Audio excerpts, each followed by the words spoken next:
समाधान समाधान समाधान। नमस्कार, स्वागत है आपका एक बार पुनः समाधान में। मित्रों, विद्यार्थियों की समस्या से हमने शुरुआत की थी और विद्यार्थियों की विभिन्न समस्याओं पर हमने विस्तार से चर्चा की कि कैसे उनके अंदर एकाग्रता की शक्ति बढ़ाई जा सकती है, किस प्रकार स्मरण शक्ति का विकास हो सकता है, कैसे उनके अंदर जो एक आत्महत्या की वृत्ति पनप रही है उसे दूर किया जा सकता है, साथ ही एग्जाम फियर के बारे में जो उनके अंदर एक भय है, डर है, उसे भी कैसे दूर किया जा सकता है। इसके अलावा जो अन्य प्रेशर हैं, चाहे वो पेरेंट्स की ओर से हैं, टीचर्स की ओर से हैं, चाहे विद्यार्थी वर्ग की ओर से हैं, इन सब की भी समस्या का हमने विस्तार से समाधान भ्राता जी के द्वारा प्राप्त किया। हमें ये उम्मीद थी कि हमारे सभी विद्यार्थी बहुत अच्छी तरह इन एपिसोड्स को सुनेंगे, अभ्यास करेंगे और आशानुरूप ही उन्होंने ये सुना, देखा और बहुत सारे पत्र, बहुत सारे ईमेल उन्होंने हमें भेजे हैं, जिन्हें आज के अपने इस कार्यक्रम में हम शामिल कर रहे हैं। और कार्यक्रम में हमेशा की तरह इन प्रश्नों का उत्तर देने के लिए हमारे साथ हैं आदरणीय राजयोगी ब्रह्मा कुमार सूर्य भाई जी। भ्राता जी, स्वागत है आपका। Thank you. तो भ्राता जी, मैं पहला पत्र ले रहा हूँ। ये पत्र हमारे पास आया है अहमदाबाद गुजरात से। दीपक पटेल जी ने लिखा है और वो लिखते हैं, श्रीमान सूर्य भाई जी, मैं दीपक पटेल MBBS का विद्यार्थी हूँ। वैसे तो पढ़ाई अच्छी चल रही है, लेकिन मेरी एक समस्या है कि मैं पढ़ाई में कंसंट्रेट नहीं कर पा रहा हूँ। जैसे ही मैं पढ़ने बैठता हूँ तो मेरा मन इधर उधर की बातों में भटकता रहता है। बड़ी मुश्किल से मैं पढ़ाई में ध्यान लगा पाता हूँ। तो कृपया आप इसके लिए मुझे कुछ हल बताएं। इसमें भी बड़ी समस्या ये है कि विद्यार्थी को ये पता नहीं चलता कि उसका मन आखिर भटक क्यों रहा है। कई बार तो उसे एहसास होता है कि उसने कुछ गपशप की है, कहीं लड़ाई झगड़ा हुआ है, टीवी पर कुछ सीन देखे, नेट पर कुछ देख लिया, वो चल रहा है मन में। लेकिन कई बार ऐसा होता है कि उसकी समझ में नहीं आता वो क्या सोच रहा है और उसका चित्त एकाग्र नहीं हो पाता। वो 1-2 घंटे पढ़ता है और उसको लगता है कि कुछ भी याद नहीं रहा है। ऐसे में अपने मन की स्थिति को सुंदर करना बहुत आवश्यक है। तो मैं इस MBBS के विद्यार्थी को एक सुंदर सा सजेशन दूंगा।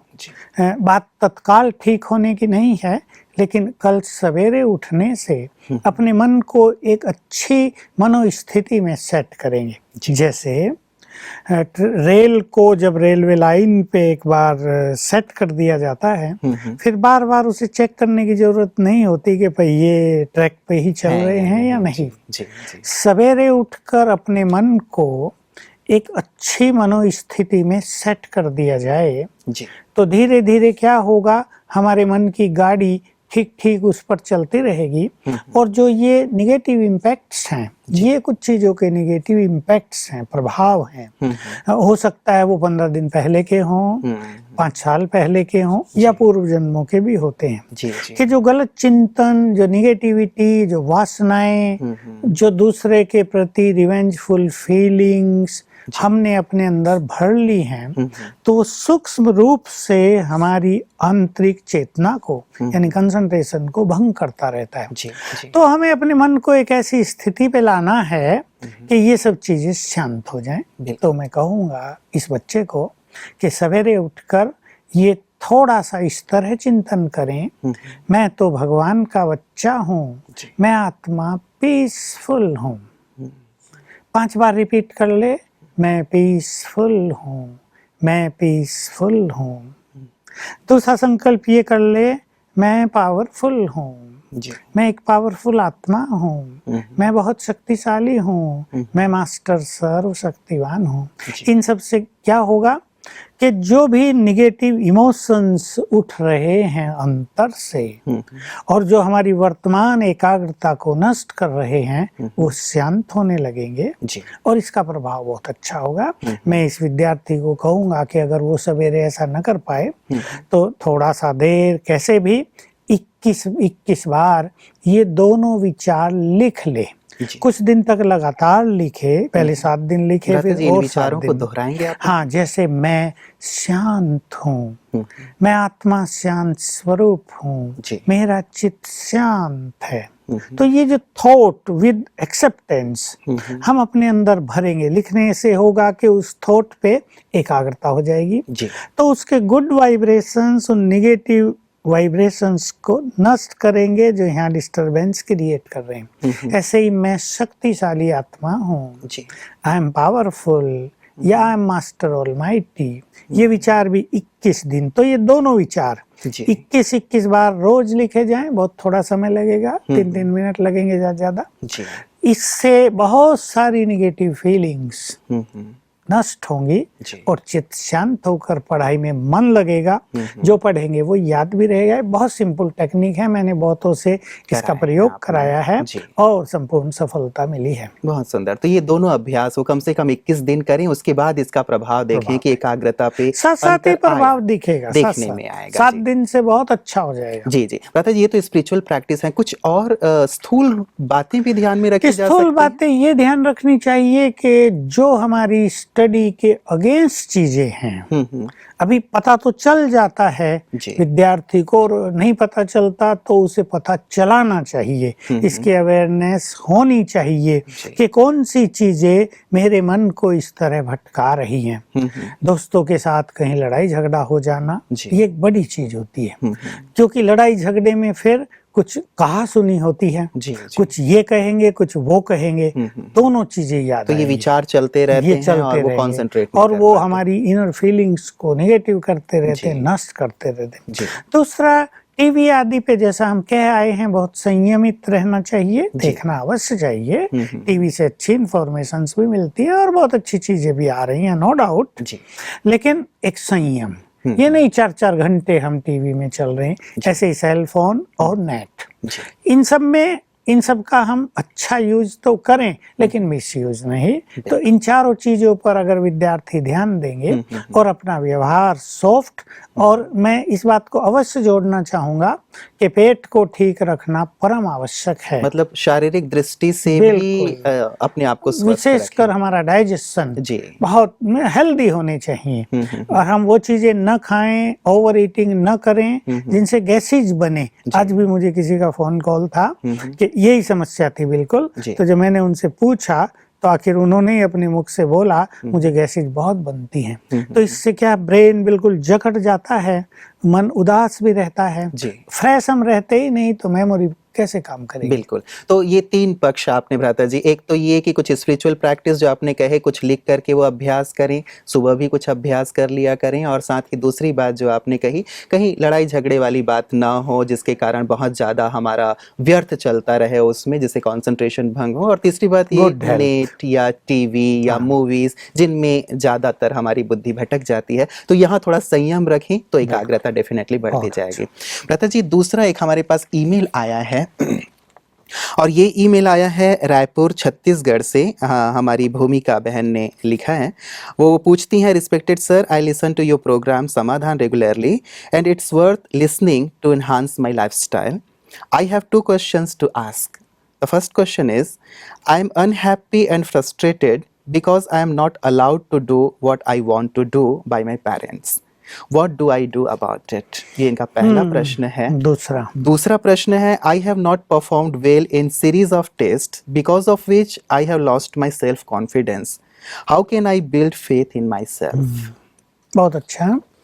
देखिए, खुशी न रहना, उमंग उत्साह रहना, जी वास्तव में यही कारण है जिसके कारण दूसरा क्वेश्चन पैदा हुआ है। जी जी जी कि एग्जाम्स में, टेस्ट पेपर्स में बहुत अच्छा परफॉर्मेंस नहीं हुआ, और यही कारण है कि पेरेंट्स भी कहीं ना कहीं दबाव रखते हैं। परंतु फिर भी एक बुद्धिमान बच्चे को पेरेंट्स की जो बात है उसे अंडरस्टैंडिंग करते हुए अपने ऊपर से उनके दबाव को तो कम रखना ही चाहिए। ये पेरेंट्स की एक्चुअली गलती है कि वो अपने बच्चों को समझ नहीं पाते और कहीं ना कहीं उन्हें बंधन में बांधते हैं। उन्हें फुल फ्रीडम दीजिए। ठीक है, वो कन्याएं हैं तो उसको कहीं बाहर जाने से, कहीं गलत संगति में जाने से रोकने के लिए कुछ बाध्य किया जाए, लेकिन जहाँ तक उनकी स्टडी का संबंध है उसके लिए उन पे प्रेशर रखना अच्छा नहीं। इस प्रेशर के कारण इसकी खुशी नष्ट हो गई है, इसके उमंग उत्साह नष्ट हो गए हैं। तो इसमें ये अपने अंदर कुछ सुंदर विचार क्रिएट करें। और इसकी सबसे अच्छी विधि है, बिल्कुल मैं ब्रीफली कहूँगा कि सवेरे जब भी ये उठे उस छाया को अपने मानस पटल से हटा दे के माँ बाप का प्रेशर है, बिल्कुल मैं फ्री हूँ और फ्रीली ऐसे संकल्प करे, मैं भगवान की बच्ची हूँ, मैं बहुत खुश नसीब हूँ, मैं सर्वशक्तिवान की संतान हूँ, मैं जो चाहे कर सकती हूँ, मैं बहुत बहुत भाग्यवान हूँ, मैं बिल्कुल डिप्रेशन फ्रस्ट्रेशन इन सब से मुक्त हूँ, मैं बहुत लक्की हूँ, मैं तो बहुत लक्की हूँ, time is with me, time मेरा फ्रेंड है, समय मुझे साथ देगा, समय मुझे अवश्य साथ देगा, समय मेरा गुड फ्रेंड है। इस तरह के विचार कम से कम 5-5 बार करें। ये 5-7 विचार अपने अंदर लिख लें और 5-7 बार इसे करें तो ब्रेन जस्ट ओपन अप हो जाएगा और ये जो प्रेशर है और उससे जो हल्का सा डिप्रेशन आ गया है मन में, ये समाप्त हो जाएगा। जी, तो भ्राता जी एक बात इससे ही जुड़ा हुआ कि पेरेंट्स को क्या ऐसे में बच्चों का साथ नहीं देना चाहिए कि वो समझें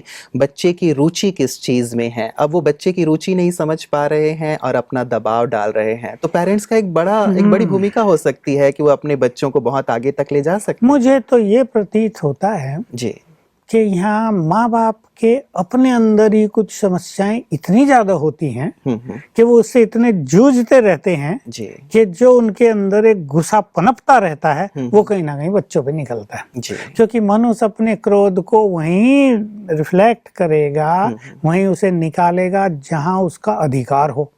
अब उससे कोई बड़ा सीनियर ऑफिसर है उस पे तो गुस्सा करेगा नहीं, घर में परिवारों में कोई और है वो तो उसके गुस्से को सुनेंगे नहीं, न सहन करेंगे। तो बच्चे उनके हैं, उन पे वो कुछ ना कुछ कर लेते हैं। तो ये एक्चुअली उनकी समस्याओं का एक प्रतिबिंब। लेकिन भ्राता जी ऐसा नहीं लगता कि एक बच्चे का शायद ब्राइट फ्यूचर था, मान लीजिए कला के क्षेत्र में वो बहुत अच्छा है या बहुत अच्छी है, डांस बहुत अच्छा करती है, गाना बहुत अच्छा गाती है, इस फील्ड में संभव है कि वो बहुत ऊंचाई तक जा सकती है, लेकिन पेरेंट्स ये कह रहे हैं कि नहीं तुमको डॉक्टर ही बनना है या इंजीनियर ही बनना है, तो ना तो वो ये कर पा रही है ना तो खुशी से वो कर पा रहे। और जैसे उन्होंने शायद अगले प्रश्न में कहा भी था कि लगातार मैं अपने टेस्ट में फेल होती जा रही हूँ, इस कारण मेरा कॉन्फिडेंस भी कम होता जा रहा है। तो ये शायद रुचि नहीं है, वहां पेरेंट्स डाल रहे हैं और वहां वो फेल हो रही है, कॉन्फिडेंस जा रहा है, तो ऐसे में कैसे ब्रिज बने? हाँ, इसको भी हम अपने सबकॉन्शियस माइंड की पावर से हल कर सकते हैं, एक सुंदर ब्रिज बना सकते हैं।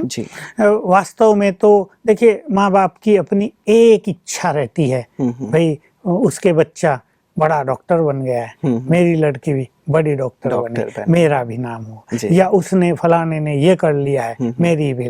लेकिन माँ बाप को इतना समझदार होना चाहिए कि अपने बच्चों की रुचि को पहचाने।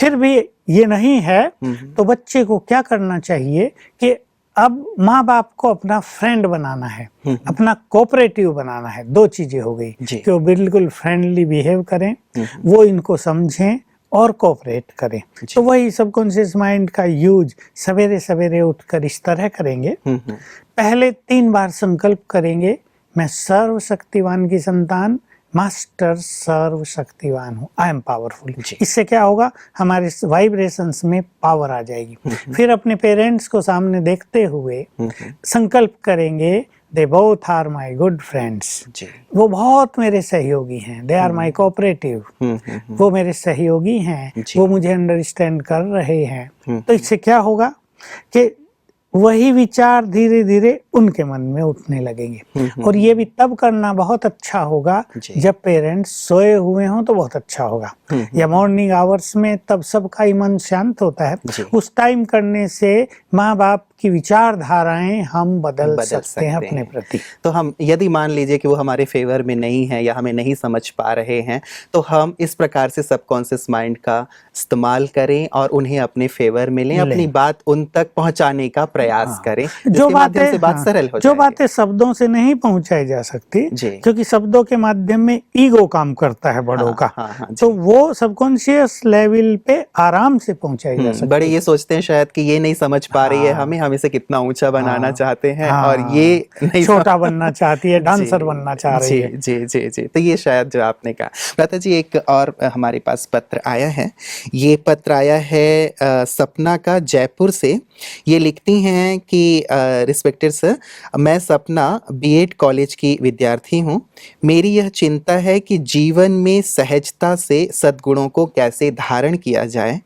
आजकल मनुष्यों के जीवन में मूल्य नहीं रहे और आगे चलकर मुझे बच्चों को पढ़ाना होगा, तो कृपया मुझे बताइए कि जीवन में सहजता से कैसे मूल्यों को धारण किया जा सकता है। मैं अपने देश की बात करूं तो हमारे देश का विकास सचमुच जी जहां आर्थिक विकास पर, साइंस एंड टेक्नोलॉजी के विकास पर, एजुकेशन के विकास पर, जी। बिजनेस एंड इंडस्ट्रीज के विकास पर, ये बहुत सारे जो पहलू हैं ना विकास के, इसके साथ अगर मोरल वैल्यू मिस है जी। तो सारा विकास बेकार हो जाता है। धन बढ़ेगा लेकिन धन का दुरुपयोग बढ़ेगा, जी बुद्धि बढ़ेगी, बुद्धि का अभिमान बढ़ेगा, जी। और तरह का विकास होगा, हम विनाशकारी विकास भी कर लेंगे। बिल्कुल। इसलिए जो मॉरल वैल्यूज हैं, जिसको हम दूसरी भाषा में चरित्र कहेंगे, जी सद्गुण है, ये किसी भी राष्ट्र की बहुमूल्य निधि है। जी और जिस राष्ट्र के पास ये निधि है वहाँ के लोग बहुत कर्मठ होंगे, जी।